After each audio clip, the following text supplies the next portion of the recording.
ગુજરાતમાં હાલમાં ભારે વરસાદના કારણે સર્જાયેલી ગંભીર પરિસ્થિતિ અંગે પૂર્વ સાંસદ અને ભારતીય રાષ્ટ્રીય કોંગ્રેસના રાષ્ટ્રીય પ્રવક્તા શક્તિસિંહ ગોહિલે ગંભીર ચિંતા વ્યક્ત કરી છે.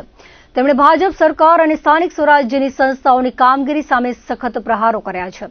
તેમણે માંગ કરી હતી કે સરકારે મોટા માથાઓ સામે કાર્યવાહી કરીને કુદરતી પ્રવાહને અવરોધતા તમામ દબાણો તાત્કાલિક દૂર કરવા જોઈએ. ગુજરાતના અનેક વિસ્તારોમાં વરસાદી પાણી ભરાવાના કારણે લોકોને પારાવાર મુશ્કેલીઓનો સામનો કરવો પડી રહ્યો છે. નગરો અને મહાનગરપાલિકાઓમાં ખૂબ મોટા પાયે લોકો ટેક્સ ભરે છે અને ટેક્સ ભરનારા લોકોના ટેક્સના પૈસામાંથી દર વર્ષે સ્ટ્રોમ ડ્રેનેજ મેનેજમેન્ટ એટલે કે વરસાદી પાણીના નિકાલ માટે કરોડો રૂપિયા નગરપાલિકાઓ અને મહાનગરપાલિકાઓ ખર્ચે છે. પરંતુ પરિણામ શું? આજે આપણે નજરે જોઈ શકીએ છીએ. લોકોના ઘરમાં પાણી ઘૂસ્યા છે. વાહનો સંપૂર્ણ પાણીમાં ડૂબવાના કારણે નુકસાનીમાં આવ્યા છે. જવાબદાર કોણ આના માટે? ગ્રામ્ય વિસ્તારોની તો કલ્પના જ ન કરાય એવું છે. કારણ કે ગ્રામીણ રસ્તાઓ, નાળા, પુલિયા ચોમાસા પહેલા દર સરકારો પોતે ચિંતા કરતી હતી. આ ભારતીય જનતા પાર્ટી એની દરકાર કરી નથી. થાગડ થીગડ કામ અને ભયંકર ભયમુક્ત ભ્રષ્ટાચાર, જેના કારણે ગુજરાતીઓને પારાવાર મુશ્કેલીઓનો સામનો કરવો પડી રહ્યો છે. સુરતમાં અગાઉ પૂર આવ્યું ત્યારે જસ્ટિસ સુગનાબેન કમિટીએ ખૂબ સારા સૂચનો આપ્યા હતા. મારી ચેલેન્જ છે કે સરકારે જસ્ટિસ સુગનાબેન કમિટીનો, જે નામદાર હાઈકોર્ટના આદેશ પછી કમિટી મુકાઈ હતી, કમિશન મુકાયું હતું, એની ભલામણો છે એને સરકાર જાહેર કરે અને સરકારે આ ભલામણોમાંથી કેટલું કામ કર્યું છે એ બતાવે.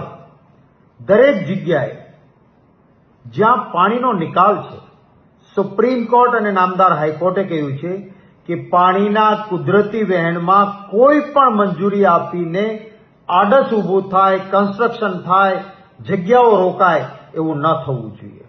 આવા ધંધાઓ કરવામાં આવ્યા છે. જ્યાં પાણીનો નિકાલ હોય ત્યાં જ ભયમુક્ત ભ્રષ્ટાચાર કરીને અને ખાસ કરીને ભાજપને ધન સંગ્રહ આપનારા અથવા તો ભાજપના જ બિલ્ડરોએ પાણી જવાના કુદરતી રસ્તાઓમાં મોટા મોટા બિલ્ડિંગો ઉભા કર્યા છે. પરિણામે ગુજરાતના લોકોને આ વરસાદી સમયે મુશ્કેલીનો સામનો પારાવાર રીતે કરવો પડ્યો છે. ભાલ વિસ્તારમાં, ભાવનગર જિલ્લાના એ વિસ્તારમાં મોટી 3 નદીઓ પસાર થઈને દરિયામાં જાય છે. ત્યાં પાણી રોકાય નહીં એની ચિંતા કરવાના બદલે ભારતીય જનતા પાર્ટીના મિલાપણાથી સમગ્ર ભાલ વિસ્તારમાં પાણીથી મુશ્કેલી સર્જાય એ રીતે મીઠાના અગરો માટે મોટી મોટી જમીનો આપી દેવામાં આવી છે. હું અનુરોધ કરીશ સરકારને કે આ તમારી જવાબદારીઓ છે, તમે છટકી ન શકો. લોક કલ્યાણ અને વિકાસના બણગા ફૂંકો છો. આજે ગુજરાતમાં લોકો મુશ્કેલીમાં છે. નાના પશુપાલકો, ખેડૂતો, અરે નાનો મોટો ધંધો વેપાર કરનારા એ વેપારીઓ, એમની જગ્યામાં પાણી ઘૂસ્યા છે. એમને કોઈ ને કોઈ રીતે સહાય થાય એ જરૂરી છે.